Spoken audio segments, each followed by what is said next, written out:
Hello everyone. I hope you all are fine. As we are finished with the two chapters, chapter number 2 and chapter number 4. Clear? So chapter number 2 is about flower and chapter number 4 was about the human digestive system. Um, Today I'm going to take the revision of the both the chapters key term. दोनों chapter के की terms का revision है क्योंकि basically problem यही आती है students को कि उनको की टर्म्स या तो समझ नहीं आते या उनको लर्न करने में दिक्कत होती है। ठीक है, टू कवर दैट मैंने ये वीडियो अपलोड तभी करी है सो दैट कि आपकी रिवीजन हो जाए और आपको अच्छे से लर्न हो जाए क्योंकि की टर्म्स बहुत इंपॉर्टेंट होते हैं और ये हर बार एग्जाम्स में आते ही हैं। So, without wasting the time, the first keyword from the chapter number 2, the first one, carpal. Now, what is the carpal? Your definition is female whole of the flower. Female whorl means female part. Whorl की जगह आप part भी लिख सकते हो। हमने carpel पढ़ा था, सेंटर में जो प्रेजेंट होता है, दिस वाज द कार्पल, जिसमें कौन से 3 पार्ट्स के बारे में पढ़ा था? One was stigma, style and ovary. So carpel और पिस्टल, कार्पल का अनदर नेम क्या है? It is the pistil. ठीक है, कार्पल और pistil is the female whole or the female part or the female reproductive part of the flower. Clear? And it has 3 parts. It consists of 3 parts: stigma, style and ovary.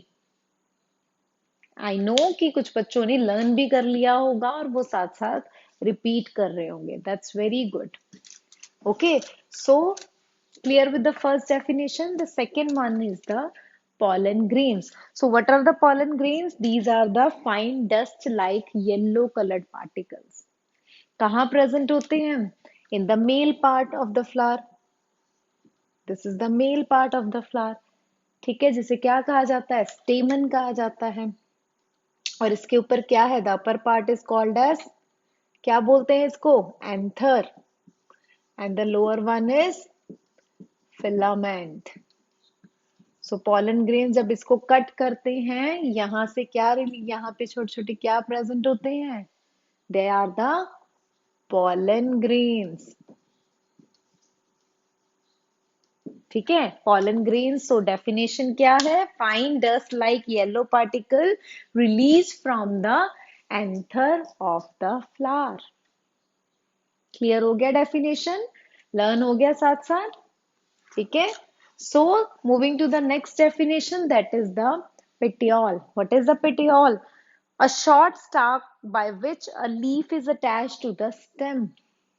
Stock पढ़ा था हमने जिससे leaf stem के साथ, ये leaf है, ठीक है, इसका लोअर पार्ट जो स्टेम के साथ अटैच होता है, that is this part is called as, जिस पे अटैच होता है, that is called as petiole.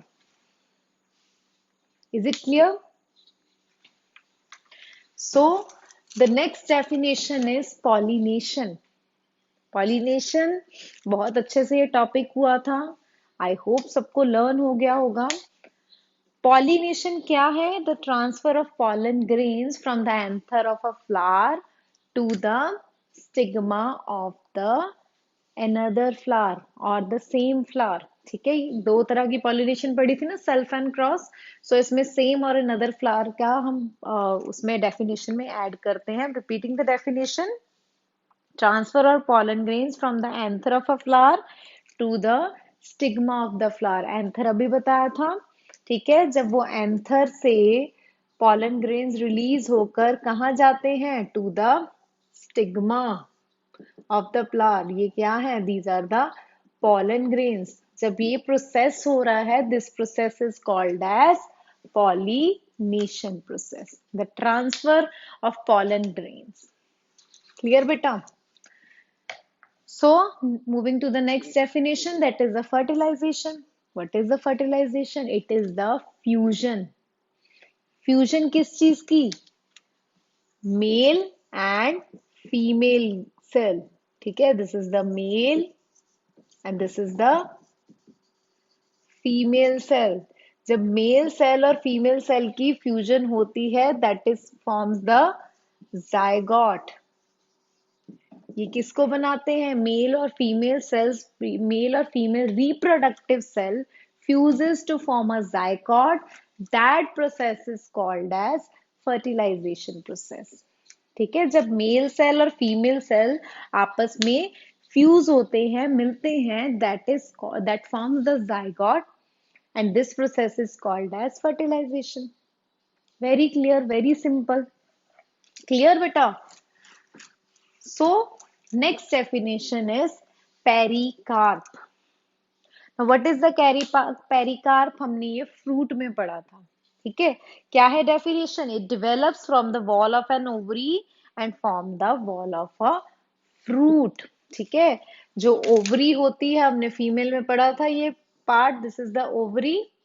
ठीक है, जो बाद में किस में कन्वर्ट हो जाता है? Ovary into the fruit. So जो फ्रूट की वॉल होती है उसे क्या बोलते हैं? The wall is called as pericarp. जो पहले किसकी वॉल थी? ओवरी की वॉल थी. ठीक है, जब मेच्योर ओवरी होती है वो क्या बन जाता है? फ्रूट बन जाता है. और जो फ्रूट था उसकी आउटर वॉल जो क्या थी? ये पेरिकार्प क्या है? It is the wall outer side, that is the pericarp, जिसको हमने आगे फर्दर 3 लेयर्स में डिवाइड किया था. आई होप आपने वो वीडियो अच्छे से देखी है फ्रूट वाली. ठीक है, सो नेक्स्ट है हमारा बेटा embryo. Next definition very important. Part of a seed develops into a new plant. हमने अभी पढ़ा ना कि मेल और फीमेल सेल फ्यूज होकर क्या बना रहे हैं? जायगोट बना रहे हैं. जायगोट डिवेलप किस में होता है? Into the embryo. और एम्ब्रियो किसको राइज देता है? किस में डिवेलप होता है? किस में चेंज होता है? Into the seed. Clear? So the definition is part of a seed that develops into a new plant. ठीक है, पूरा पार्ट, ये सीड का एक पार्ट है जो जो सीड के अंदर एम्ब्रियो प्रेजेंट होता है, जो किसको डेवलप करता है? न्यू प्लांट को. It give rise to a new plant. ठीक है, after the germination process. Is it clear, all of you? This definition is clear. So, moving to the last definition of this chapter, last key term कौन सा है? That is the cotyledon. अब cotyledon की definition पहले देखते हैं. Part of a seed that contain the store food. Example ले लो. Seed की example ली है ये. ठीक है, this is the example of suppose ग्राम. चने जो होते हैं व्हाइट और ब्लैक चने, ठीक है, चिकपी हैं, उनकी एग्जांपल लिए. जब उसको हम ओपन करते हैं सेंटर में ऐसे होते हैं क्लोज फॉर्म में. जब उसको ओपन करते हैं it opens into the these two cotyledons. पढ़ा था हमने. ठीक है, सो कॉटिलिडन्स कहाँ प्रेजेंट होते हैं? It is present inside the seed and it stores the food. इनका काम क्या है? फूड को स्टोर करना. Clear? So these are the definition of chapter number 2. Moving to the definitions of next chapter.